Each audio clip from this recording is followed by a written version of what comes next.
Well, nakasarin ko yung asawa ko. Naglalabas siya. Pipikunin ko. Iinitin ko yung ulo niya.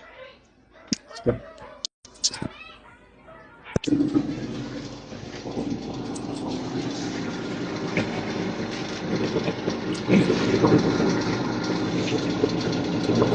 Sipag naman.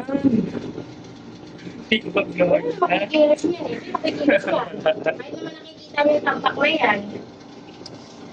Ano naman magpupunta ako sa kikilos niyan? Tama yan, pampalabas ng residue sa katawan yan. Kahit nga luto na ako, baka ako pa rin gawa niyan eh.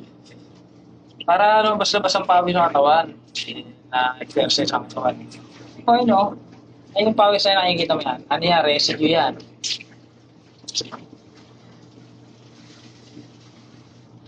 Kaya natural na yung init na yan. Ba't ka na magreklamo? Reklamo ka pa eh. Ilan mo ako, babasahin ko yan. Alis ka dyan. Alis ka dyan. Hindi mo kasi teka. Ilan lang, pinapanood lang din. Alis yan. Pinapanood. Alis. Ay, sinasado mo talaga. Ito pa gagawin ko rito. Ang singke. Nagal.